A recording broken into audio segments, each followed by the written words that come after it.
एखाद्या नदीसमोर समुद्रासमोर उभे राहतो तेव्हा आपल्याला लक्षात येतं की हे किती मोठं आहे है ना. एखादी पर्वत बघितला तर तो किती भव्य असतो. मग अशा प्रत्येक गोष्टी, वायू बघा, आकाश बघा, सूर्य बघा है ना. सूर्य जेव्हा प्रकाश देतो तेव्हा तो त्रैलोक्यात उकळे असं म्हणतात ज्ञानेश्वर महाराज की तिन्ही लोकांना तो प्रकाशित करून टाकतो, अशी त्याची पॉवर आहे. मग हाच जो भगवंत आहे त्याचं जे कार्य आहे त्याच्यावरनं आपल्याला त्याचा अंदाज करता येतो की त्याचं जर कार्यच इतकं मोठं असेल, अलौकिक असेल, मग तो कसा असेल, तो सुद्धा अलौकिक असेल आणि न जाणता येण्यासारखा, म्हणजे त्याला कितीही जाणा तरी अजून जाणायचं शिल्लकच राहतं. मग अशा प्रकारचा तो आहे आणि त्यांनीच हे सगळं जगत निर्माण केलेलं आहे. आता कसं निर्माण केलेलं आहे मग ती म्हणते, एक उदाहरण देऊन म्हणते की जसं आत्ता आपण भाकरी बनवल्या पिठातून, पिठाला एक ठराविक प्रमाणात पाणी विणी टाकून तयार केलं, घट्ट केलं, लाटण्यासारखं मऊ केलं आणि नंतर लाटून त्याच्या भाकऱ्या तयार केल्या. आता भाकरी हे एक कार्य आहे आणि जे पीठ आहे, कणिक आहे, ते त्याचं कारण आहे असं आपण म्हणू शकतो. आता इथे घटाचं उदाहरण दिलेलं आहे. घट म्हणजे मडकं. मग मडकं कशाने बनतं? मातीने बनतं. मग माती जी आहे ती कारण झाली आणि मडकं त्याचं कार्य झालं. इथे आपण पिठाचं उदाहरण घेतलं. पीठ कणिक जे आहे ते कारण आहे आणि हे कार्य आहे. आता इथे पीठ स्वतः भाकरीच्या रूपात परिवर्तित होऊ शकते का? जोपर्यंत आपण विचार नाही करणार की त्याला भाकरीत रूपांतरित करायचं आहे. किंवा माती स्वतःहून मडकं होऊ शकते का? जोपर्यंत कोणी कुंभार त्याला चाकावरती फिरवून ठराविक प्रमाणात पाणी विणी टाकून बनवणार नाही, मग ते आपोआप काही करू शकत नाही. म्हणून हे जे कारण असतं याला उपादान कारण म्हणतात शास्त्राच्या भाषेत. थोडं थोडं समजून घ्यावं शास्त्र, लगे हात. मग ह्याला उपादान कारण बनतात, म्हणजे ज्या गोष्टीमुळे जी वस्तू बनते त्याला उपादान कारण म्हणतात. आता जसा दागिना आपण घालतो तो बनतो कशाचा? सोन्याचा बनतो. मग सोने हे उपादान कारण झाले, दागिना हा कार्य झाला. अशा पद्धतीने प्रत्येक वस्तूमध्ये आपल्याला हे बघायला मिळेल. लोखंड आहे, मग लोखंडाचे अवजार बनवले, मग लोखंड हे कारण झालं, कार्य झालं त्याचं हे. पण आता लोहार असल्याशिवाय लोखंडाचे अवजार बनू शकत नाही, सोनार असल्याशिवाय दागिने निर्माण होणार नाही, कुंभार असल्याशिवाय मडकं तयार होणार नाही. मग ह्याचा अर्थ असा आहे की कोणीतरी चेतन असल्याशिवाय निर्मिती आपोआप होत नाही. फक्त उपादान कारणाने होत नसतं, निर्माता असला पाहिजे. आता इतके लोक लागले पोळी बनवायला, भाकरी बनवायला. मग भाकरी बनवली तेव्हाच ती बनली. बनवल्याशिवाय, एखादी आयडिया डोक्यात आल्याशिवाय त्याचं रूपांतर, साकारीकरण जे असतं ते कधीही होत नसतं, आपोआप काहीच घडत नाही. म्हणून हे जे जगत आहे हे जर निर्माण झालेलं आहे तर ते आपोआपच उत्पन्न झालेलं आहे असं जर कोणी म्हणेल तर त्याच्यावर आपण भरोसा नाही करू शकत. ह्याचा अर्थ काय की कोणीतरी असा आहे की या जगाला निर्माण केलेला आहे. त्याचा प्रश्न होता की तू ज्याच्याबद्दल बोलते आहे की तो निराकारही आहे आणि तो निर्गुणही आहे, मग त्यांनी तो त्याच्यावरती विश्वास कसा करायचा की तो आहे की नाही आहे?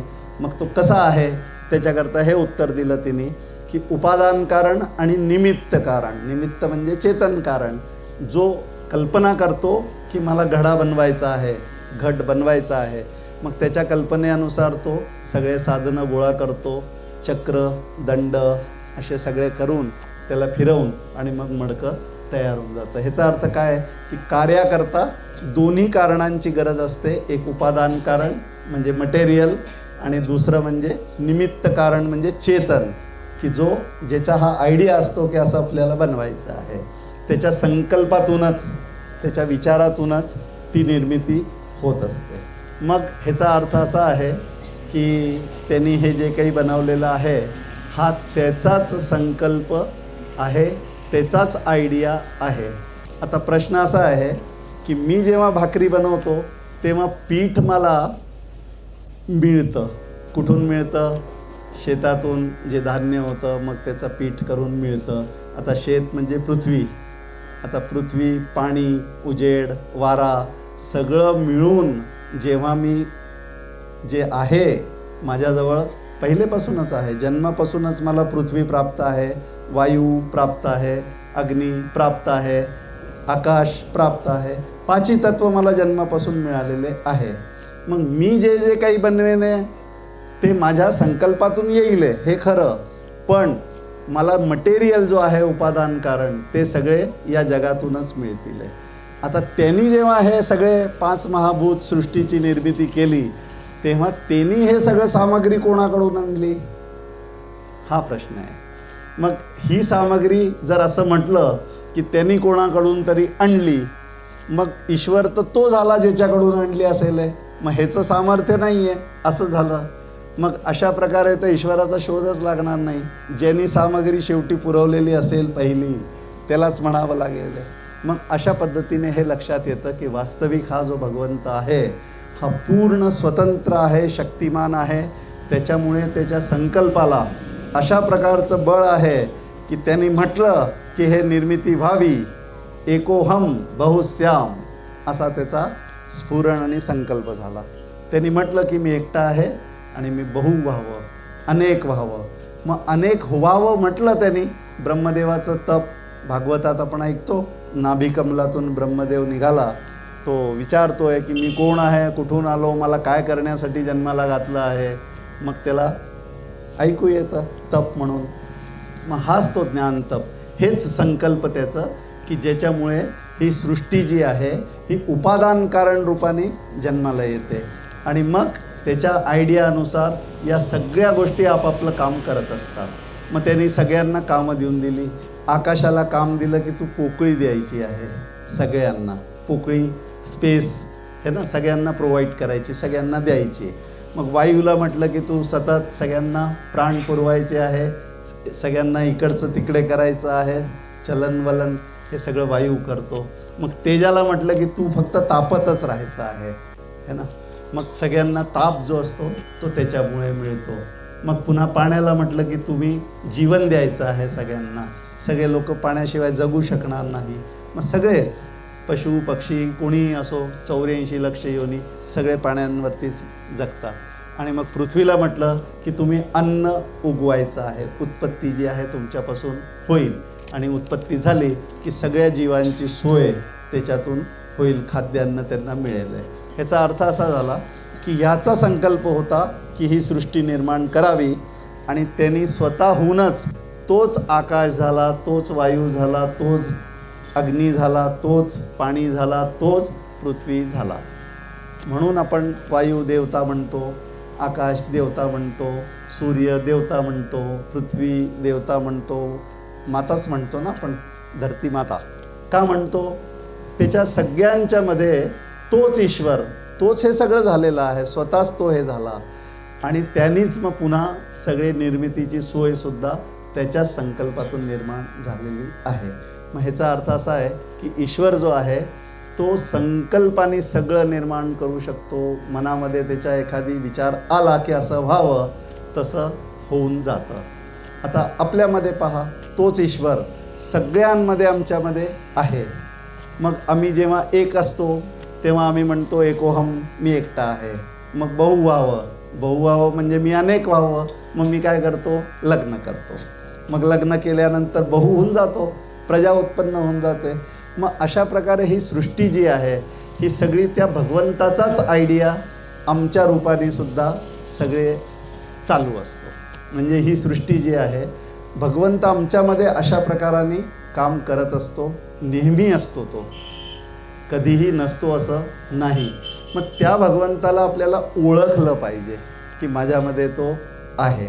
मग आपण असं म्हणतो की मला काही समजत नाही. मग संत म्हणतात की तुला हे कसं समजलं की तुला काही नाही समजत आहे? तू जेव्हा म्हणतो की मला काही कळत नाही, मी अज्ञानी आहे, मग तुला या गोष्टीचं तर ज्ञान आहे की तू अज्ञानी आहे, तुला काही कळत नाही हे तूच तर कळलं आहे असं म्हणतोय. मग याचा अर्थ काय? कळणं जे आहे ते आहेच. म्हणजे ज्ञान जे आहे सगळ्यांमध्ये असतंच आणि ते भगवंत रूपच आहे. अशा प्रकारे ती त्याला एक एक गोष्टी समजावून सांगते आहे आणि मग म्हणते की हा जो चेतन परमात्मा आहे तो स्वतंत्र असल्यामुळे पूर्ण स्वतंत्र आहे. स्वतंत्र शब्दाचा अर्थच आहे की जो परतंत्र नाही आहे, म्हणजे कोणाकडून काही त्याला उसणं घ्यावं लागत नाही. तो स्वतःच सगळं निर्माण करू शकतो, तो स्वतःच हे सगळं होऊ शकतो, म्हणून तो पूर्ण स्वतंत्र आहे. आणि ही सर्व शक्तिमान आहे तो, म्हणून त्याला सामर्थ्य आहे, तो काही पण घडवून आणू शकतो. आता इतकं मोठं सगळं पाण्याचा भाग, समुद्र, 7 समुद्र असे निर्माण केले त्यांनी. वायू पहा, प्रचंड वारा, सगळा जग चालवणारा वारा है ना. या सगळ्या गोष्टी त्यांनी निर्माण केल्या आपल्या सर्व शक्तिमान ह्याच्यातून. मग अशा प्रकारचा जो ईश्वर आहे तो आहे की नाही असं जे तू शंका केली होती त्याचं मी तुला उत्तर दिलेलं आहे. मग ते जे आहे तो चेतन जो असतो, आता मडका बनवण्याकरता कुंभार जो असतो तो चेतन देहधारी असतो, म्हणजे त्याला देह असतो. पण हा जो अलौकिक कार्य करणारा जो आहे ईश्वर, याला मात्र देह नाही. चैतन्य हाच त्याचा देह आहे, चैतन्य रूपच हाच त्याचा देह आहे आणि हिलाच परमेश्वरी त्रिपुरा देवी म्हणतात. आता त्रिपुरा देवीचं रहस्य नाव आहे ग्रंथाचं, त्रिपुरा रहस्य. आता जागोजागी वेळोवेळी आपल्याला ती त्रिपुरा देवी मध्ये मध्ये येऊन दर्शन देऊन देणार आहे. जशी आत्ता ती प्रगट झाली, ती म्हणते हेमलेखा की ही जी परम चैतन्य रूप जी आहे तीच ती त्रिपुरा देवी आहे, तीच परमेश्वरी आहे, तीच तुर्यात्मक आहे, तीच सर्व ईश्वर आहे. मग हा सगळा जो भाग आहे, आता आपण त्याला पुरुष म्हणतो तेव्हा आपण त्याला ईश्वर म्हणतो, स्त्री म्हणतो तेव्हा परमेश्वरी म्हणतो. आता परमेश्वर की परमेश्वरी, आणि म्हणून ती जी त्रिपुरा देवी आहे ती अर्ध नारी नटेश्वर आहे, म्हणजे मिथुनात्मक मूर्ती आहे तिची. अर्धा भाग तिचा पुरुष आहे, अर्धा भाग स्त्री आहे, आणि म्हणून त्याला शिवशक्ती असं म्हणतात. आलं लक्षात? प्रकृती आणि पुरुष अशा प्रकारे ती पुरुषाची शक्ती म्हणून शक्ती म्हणतात तिला, आणि शक्तीला चालवणारा शिव हा पुरुष रूप. असे शिवशक्ती म्हणा, अर्धनारी नटेश्वर म्हणा, मिथुनात्मक मूर्ती म्हणा, तीच ती त्रिपुरा देवी आहे. तिला परमेश्वर म्हटलं तर पुल्लिंगी झाला प्रयोग पुरुष म्हणून, स्त्रीलिंगी म्हणायचं असेल तर तीच परमेश्वरी म्हणा, त्रिपुरा देवी म्हणा. असा त्याच्यामध्ये कोणताही भेद नाही, अभेद आहे. बरोबर आहे? मग अशा प्रकारचा हा जो ज्ञान आहे हा तिने आपल्या नवऱ्याला सांगितलं. आणि ती म्हणते की हे मग जगत जे आहे, तुम्ही जे विचारलं की या जगताचं स्वरूप काय आहे, तर वास्तविक जसा आरशामध्ये सगळ्या सावल्या दिसतात, प्रतिबिंब दिसतात, तसं ही जी परमेश्वरी आहे ती आरसा रूप आहे आणि जगत जे आहे ते त्याच्यामध्ये दिसणारं प्रतिबिंब आहे, म्हणजे भास रूप आहे. आता अशा पद्धतीने ह्याला आपल्याला हळूहळू समजून घ्यायचं आहे परमेश्वराचं स्वरूप काय आहे आणि त्याच्यामध्ये जे भास आहे, जगताचा भास. आता जगाला भास म्हटलेलं आहे सगळ्या संतांनी की वास्तविक जगत नाही, पण ते भासतं, आपल्याला स्पष्ट दिसतं जगत, पण वास्तविक ज्या जीवाला दिसतं तो सुद्धा भासच आहे. म्हणजे हा सगळा एक खेळच आहे की त्यांनी सगळं निर्माण केलेलं आहे. कशाकरता केलेला आहे? एकटा आहे, करमत नाही, म्हणून खेळ खेळावा, म्हणून यांनी एकाचे 2 केले आणि मग अनेक होऊन सगळ्यांमध्ये तोच आहे. अशा प्रकारचा एक सगळा भाग इथे त्या चतुर स्त्रीनी आपल्या पतीला समजावून सांगितला आणि मग म्हणाली की त्याची उपासना जर आपण केली तर उपासनेमध्येच कल्याण आहे, म्हणून उपासनेशिवाय काहीही दुसरा मार्ग नाही. तुम्ही उपासनेशिवाय अन्य कोणत्याही मार्गाने जर ते परमेश्वराला प्राप्त करून घेऊ पाहत असाल तर त्याच्याने कधीही होणार नाही, उपासनेशिवाय होणार नाही. मग आपण इथे काय करतो? उपासनाच करतो. कशाच्या रूपाने करतो? नामाच्या रूपाने करतो, ध्यानाच्या रूपाने करतो, आरतीच्या रूपाने करतो, पूजेच्या रूपाने करतो, उपवासाच्या रूपाने, व्रताच्या रूपाने करतो, कधी हे करतो, कधी ते करतो. सगळ्या ज्या गोष्टी आहेत त्याच्याकरता करणाऱ्या त्या सगळ्या काय आहे, उपासनाच आहे. आणि म्हणून हीच उपासना त्याला किंवा तिला प्रसन्न करण्याकरता एक कारण होतो. आणि म्हणून उपासनेचा आश्रय कधीही सोडू नाही, असा ह्याच्यामध्ये तिने संदेश दिला. मग त्या परमेश्वरीचा जो निर्णय आहे स्वरूपाचा, तो चांगला लक्षात आला या हेमचूडला. आणि मग त्याच्या मनात विश्वास उत्पन्न झाला आणि त्याला विश्वास उत्पन्न झाल्यानंतर तो वैराग्यवान झाला, म्हणजे विषयांपासून दूर झाला आणि चांगल्या प्रकारे दृढ निश्चयाने त्यांनी त्या परमेश्वरीचे सगुण रूपाचे चांगल्या पद्धतीने ध्यान केले. अनेक महिने त्यांनी तिची उपासना चालवली आणि त्या उपासनेने त्याचं हृदय जे आहे ते प्रेमाने भरून गेलं. आणि असं असताना त्याला काही दिवसानंतर अगदी चांगल्या प्रकारे विषयांवरून त्याचं मन हटून गेलं आणि परमेश्वरावरती त्याचं मन जडून गेलं. मग असा झाल्यामुळे तो त्याचं जे चित्त आहे ते विचारामध्ये मग्न होऊन गेलं. कोणाच्या विचारामध्ये? परमेश्वराच्या विचारामध्ये, की परमेश्वराचं स्वरूप असं आहे तसं आहे. मग हे सगळं जे आहे तो वरच्या वर करायला लागला. म्हणजे त्याला हे परमेश्वराचा जो अनुभव आहे अशा प्रकारचा अनुभव विचाराने तो नेहमी यायला लागला. मग म्हणतात की परशुरामा, जोपर्यंत चित्त विचार तत्पर होत नाही तोपर्यंत अन्य शेकडो उपाय योजूनसुद्धा कल्याण होणे नाही. म्हणजे इथे आपल्याला सांगितलं आहे की विचार नावाचं एक मोठं साधन आहे. आणि उपासना वगैरे केल्यानंतर, छान प्रकारे जीवन जगल्यानंतर जो माणूस विचार तत्पर होतो त्याचा कल्याणाचा मार्ग उघडा झालेला आहे आणि आता त्याला मोक्षदायक स्थिती प्राप्त झालेली आहे. आणि म्हणून त्या परमेश्वराचा विचार करायला पाहिजे. आणि हाच विचार करणं आपल्याला हे सगळे ग्रंथ शिकवतात. हरिपाठ, आता हरिपाठ आपण जरी रोज म्हटला तरी त्या हरीला समजून घेण्याकरता हरिपाठ त्यांनी लिहिला आहे ज्ञानेश्वर महाराजांनी. आता त्या हरीचा अर्थ काय आहे है ना, असा जर आपण रोज रोज थोडा थोडा विचार केला. त्यांनी म्हटलं देवाची येद्वारी उभा क्षणभरी तेणे मुक्तिचारी साधियेला. मग समजून घेतलं पाहिजे की देवाचं द्वार म्हणजे काय, मग क्षण म्हणजे काय, मग कशा पद्धतीने चारी मुक्ती मिळणार आहे. असं तर म्हटलं तर मग चोराला सुद्धा देवाच्या द्वारावरती उभा राहिला तर लगेच चारी मुक्ती मिळून जातील. असा जर अर्थ असता त्याचा की देवाच्या द्वारावर म्हणजे मंदिराच्या द्वारावर उभं राहिलं आणि मुक्ती मिळून गेली तर मग तिथं कोणालाही मिळेल. मग त्याच्यात आणि आमच्यात फरक काय राहील. आणि म्हणून त्याचा अर्थ काहीतरी असतो त्याच्या मागे. आणि तो जोपर्यंत आपण समजून घेत नाही तोपर्यंत आपण फक्त हरिपाठ म्हणणं हे बरोबर नाही. कधीतरी त्याचा अर्थ कोणाकडून तरी समजून घेतला पाहिजे आणि मग तसा विचार केला पाहिजे.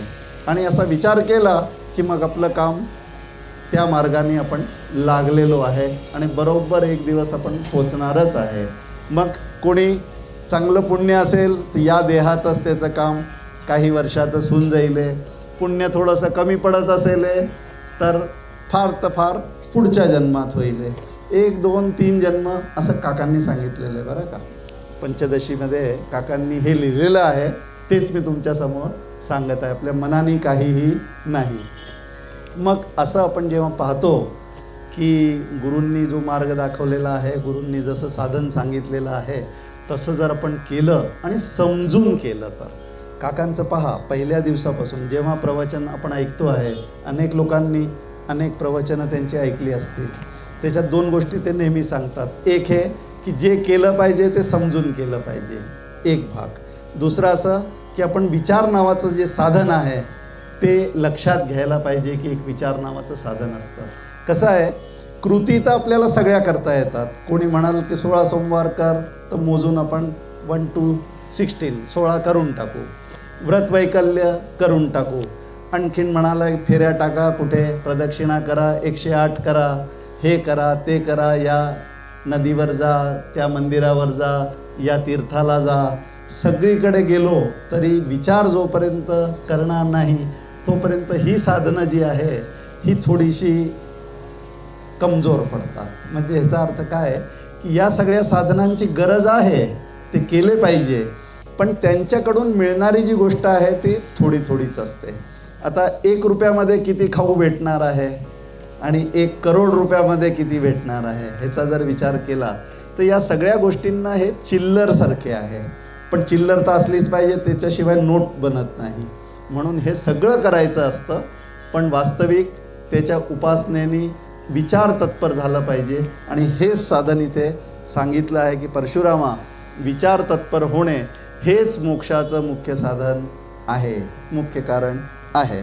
मग अशा प्रकारे त्या ऐकता ऐकताच त्याला हे सगळं लक्षात आलं, हेमचूडला, आणि त्याची समाधी लागली. म्हणजे आता तो डोळे बंद करून निर्विकल्प दशेला प्राप्त झाला. त्याचं ध्यान लागलं, त्याचा समाधी लागला आणि काही काळ तो तिथे समाधीमध्ये राहिला. मग हे जे होतं ह्याला म्हणतात पाहिजे ते मिळाले. त्याला जे काही मिळवायचं होतं ते बरोबर त्यांनी मिळवलं. मग आता हे सगळं झालं. मग एक दिवस तिने असं पाहिलं की हा जो माझा नवरा आहे हा बस एकांतातच बसून फक्त डोळे मिटूनच बसण्यात ह्याला मजा यायला लागली आहे. आणि आता तो बाकी काहीही काम करत नाही, इकडे येत नाही की राज्याचं काही कारभार, काही मदत करेल, काही काम करेल, असं काही करत नाही. पाहिजे तेव्हा डोळे मिटायचे आणि बसून जायचं. त्याला त्याच्यातच आनंद येत होता.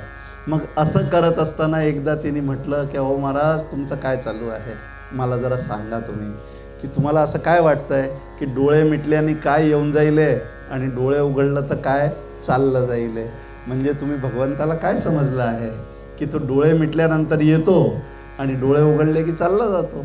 म्हणजे तुम्ही जर ध्यानात असाल तरच त्याचं दर्शन आहे, आणि ध्यानात नाही आहे तर दर्शनच नाही आहे. मग असा तर तुमचा भगवंत खूपच झाला, असं जर म्हणाल तर. म्हणून मग हे काही बरोबर नाही आहे. मग तुम्ही अजूनही समजलेले नाही आहे भगवंताला. मी तुम्हाला इतकं सगळं सांगितलं खरं, पण अजूनही तुमचा भ्रम जो आहे भगवंताविषयीचा तो गेलेला नाही. मग त्याने विचारलं की मग माझं काय चुकतं आहे सांग, आणि माझं खरं स्वरूप काय आहे, कोण आहे मी वगैरे सांग बरं. तर मग तिने म्हटलं की आता तुम्ही जे काही समाधी लावला, ध्यान केलं, त्याच्यामध्ये तुमचा अनुभव काय आहे, तुम्ही काय काय तिथे अनुभवलं, जरा मला चांगल्या पद्धतीने सांगा. तर तो म्हणतो, आता ज्याला ध्यान लागलेलं असतं, समाधी लागला की मग तो कंटाळा करतो बोलण्याचा, त्याला आळसला, तो कंटाळला, आणि मग हळूच त्यांनी बोलायला सुरुवात केली. मग ती म्हणाली की अरे प्रिये, तू मला हे जे सगळं जे स्थान दाखवलं अद्भुत सुखाचं, हे स्थान आज मला प्राप्त झालेलं आहे, आणि ह्याच्यामुळे मी अत्यंत सुखरूप असा झालेलो आहे, आणि मला आता त्या पुन्हा जगत व्यवहाराचा कंटाळा आला आहे. मी काही पुन्हा आता बाकी काही करणार नाही. मग आता काय करेन, मी फक्त डोळे मिटून बसला राहील, असं तो म्हणायला लागला. मग ती म्हणाली की तुम्हाला काय दिसतं डोळे बंद केल्यानंतर? तर तो म्हणतो की मला एकदा अंधार दिसला, मग असं वाटलं की तेच माझं स्वरूप आहे. एकदा प्रकाश दिसला, मग असं वाटलं की हेच माझं स्वरूप आहे. एकदा झोप लागली, मग एकदा स्वप्न बघितलं, मग असे सगळे रंग दिसायला लागले वेगवेगळे. असे सगळे प्रकार त्यांनी ध्यानातले जे होते, समाधीतले, ते सगळे तिला सांगितले, आणि म्हणाला की आता मला पुन्हा तेच प्राप्त करून घ्यायचं आहे, तेव्हा तू जा, मला आता ह्याच्यातच बसायचं आहे. आणि मग तो आणखीन म्हणतो की अरे तू तर ज्ञानी स्त्री आहे, तूच मला हे सगळं शिकवलं आहे, पण मी आजकाल बघतो की तू डोळे मिटूनच बसत नाही. म्हणजे तुलासुद्धा या जगताचं प्रेम जडलेलं आहे, आता तूसुद्धा आसक्त झालेली आहे. मी मात्र तुझ्या शिकवणीतून बाहेर पडलो ह्याच्यातून, आणि तू मात्र या सगळ्या गोष्टीत फसली आहे असं मला वाटतं आहे. मग ती ज्ञानी स्त्री त्याला म्हणाली की अजून तुम्हाला जे कळायचं होतं ते कळलेलं नाही, म्हणून आता जे मी सांगते ते जरा स्पष्टपणे ऐका, मग लक्षात घ्या. मग ती म्हणते की आता असं करा की एक विचार करून पहा की जे माझं आहे ते मी नाही. म्हणजे आता तुम्ही जेव्हा विचार कराल, विचार करा, म्हणजे फक्त ध्यान नका करू, फक्त मजा नका घेऊ प्रकाश अंधार स्वप्न याचा. फक्त विचार करून पहा की जे जे माझं आहे, ज्याला तुम्ही माझं म्हणता ते तुम्ही नाही आहे, ते तुमचं स्वरूप नाही आहे. मग तुम्ही असं करा की आता पुन्हा विचार करायला बसा जरा लक्षात घेऊन. मग तो गेला विचार करायला, एकांतात बसला. मग त्यांनी विचार करायला सुरुवात केली की हे जे काही दिसतंय मला, अंधार काय प्रकाश काय, हे माझ्याहून वेगळं आहे, मी नाही आहे असं दिसलं. मग तो म्हणाला की अरे हा जो देह आहे हा मी असेन का? मग तो म्हणाला की नाही, ह्याला तर मी माझा म्हणतो, माझा देह असं म्हणतो, मग माझा देह म्हणजे मी नाही. मग त्यांनी सगळ्या गोष्टींचा विचार केला की माझे प्राण, प्राणाला मी माझं म्हणतो म्हणून प्राणसुद्धा मी नाही. मग मन मी आहे का? मग मनसुद्धा माझं मन असं मी म्हणतो, बुद्धी माझी बुद्धी असं म्हणतो, चित्त माझं चित्त असं म्हणतो. मग जे जे काही माझं माझं माझं असं जे मी म्हणतो ते काहीही मी नाही. मग मी कोण आहे असा त्याला प्रश्न पडला की मग मी कोण आहे. मग त्यांनी तिला विचारलं की माझं जे खरं स्वरूप आहे ते तू मला सांग, मला काही लक्षात येत नाही आहे. मी सगळ्या गोष्टींचा विचार बाजूला करून लक्षात घ्यायचा विचार केला की वास्तविक माझं स्वरूप काय आहे. मग ती ज्ञानी स्त्री म्हणाली की तुम्ही असं करा की जे जे गोष्टी माझ्या म्हणून आहे त्यांचा त्याग करा. त्याग करा म्हणजे विचाराने फक्त ते मी नाही असा विचार करा आणि त्याच्यापासून वेगळे व्हा. आता एक जागा अशी येईल की तुम्हाला जे वेगळं करता येणार नाही, बस तेच तुमचं स्वरूप आहे. आता इथे एक प्रयोग करायला मी तुम्हाला सगळ्यांना सांगतो आहे, करा. आता एक विचार करा की मी आहे असं जे आपण म्हणतो ते कोणाला तरी विचारून सांगतो का की मी आहे की नाही? किंवा कोणाला तरी शंका आहे का की आपण आहो की नाही? मग त्याचा काही संबंध शिक्षणाशी आहे का? की त्याचा संबंध काही सूर्यप्रकाशाशी आहे का? की तुम्हाला काहीतरी लाईट असेल तरच तुम्ही सांगू शकता की मी आहे. आता अमावस्येची अगदी काळी रात्र असेल, काळोख असेल, घरी लाईटही नाही, आणि आता तुम्ही विचार करा की तुम्ही आहे की नाही. मग तुम्ही मेणबत्तीशिवाय सुद्धा आहे असंच म्हणता ना. मग हा जो ज्ञान प्रकाश आहे वास्तविक हेच आपलं स्वरूप आहे. आणि म्हणून ते जे स्वरूप आहे त्याच्यापेक्षा वेगळं तर बाकी सगळं माझ्यापेक्षा वेगळंच आहे. आणि हे जे आहे या विचारापुढे असा विचार करा की ह्याला तुम्ही टाकू शकता का? मी आहे या गोष्टीला तुम्ही तुमच्यापासून वेगळं करून दाखवा. करू शकतो का आपण वेगळं? की मी आहे या गोष्टीला वेगळं केलं मी. आता आपण म्हणू की जेव्हा आपण झोपलेलो असतो तेव्हा आपल्याला हे समजत नाही की मी आहे की नाही आहे. बरोबर आहे ना? झोपलेलो जेव्हा असतो तेव्हा आपल्याला कुठे कळतं की मी आहे, कुठे झोपला आहे, देह माझा कुठे पडलेला आहे, कशात पडलेला आहे, की माझ्या छातीवरती साप येऊन बसला आहे, की माझ्या शेजारी अमिताभ बच्चन बसलेला आहे, असं आपल्याला माहिती पडतं झोपेत. म्हणजे काहीही माहिती पडत नाही. कोणीही असलं, काहीही असलं, खूप आवडीचे पदार्थही ठेवलेले असतील तरी काही लक्षात येत नाही. मग ह्याचा अर्थ काय आहे की झोपेमध्ये जे आहे ते आपल्याला कळत नाही की मी आहे की नाही. ही एक अवस्था जरूर आहे. पण उठल्यानंतर तुम्ही जे झोपले होते तेच उठता की कोणी दुसरे होऊन उठता?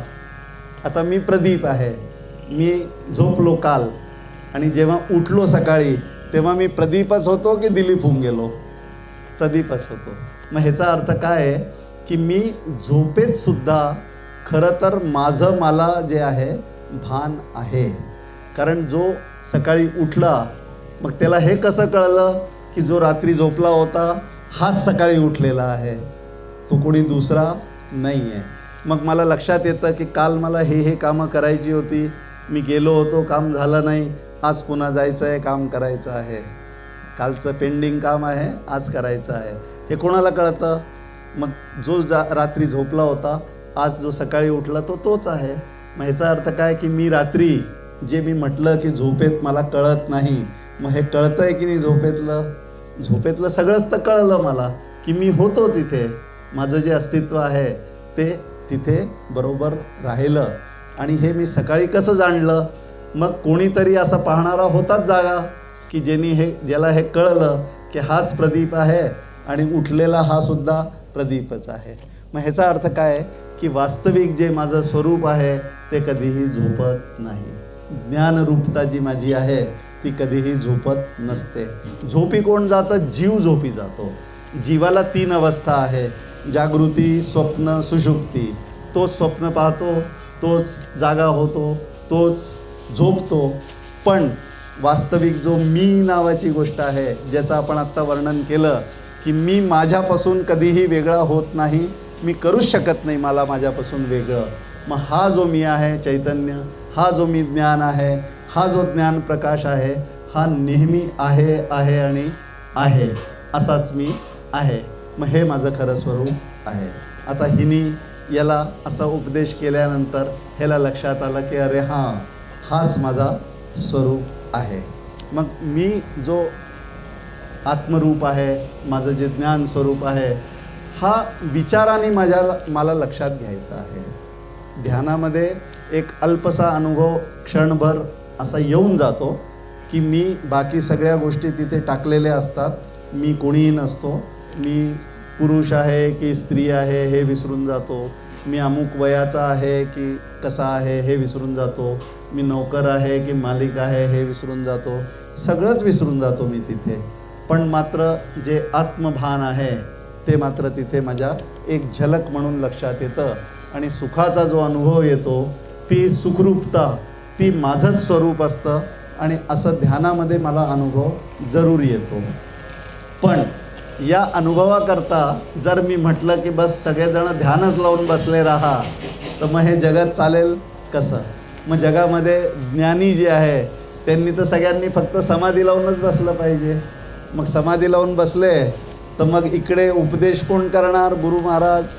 शिष्यांचं कल्याण कोण करणार? हे ना, हे सगळे कामं ते करतात. मग त्यांना देहात तर राहावंच लागतं. समाधीत बसून काही चालत नाही. आणि तरीही ते ज्ञानी असतातच, जीवनमुक्त असतातच.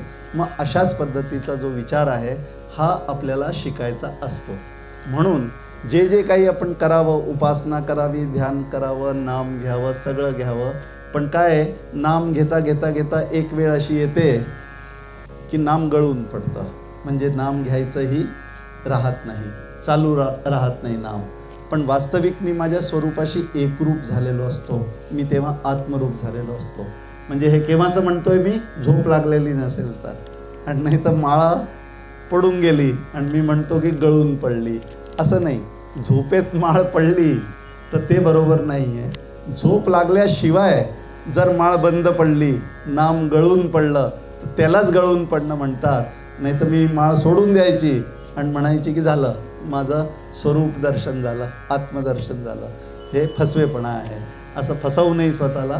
म्हणून ज्या पद्धतीने आपल्याला शिकवलेलं आहे, ज्या पद्धतीने ज्ञानेश्वर महाराज, एकनाथ महाराज, तुकाराम महाराज सांगत आहे, अभंगांमध्ये सांगतात ते, गीतेत सांगतात ते, आणखीन कशा कशात ज्ञानेश्वरीत सांगतात ते, हरिपाठात सांगतात ते.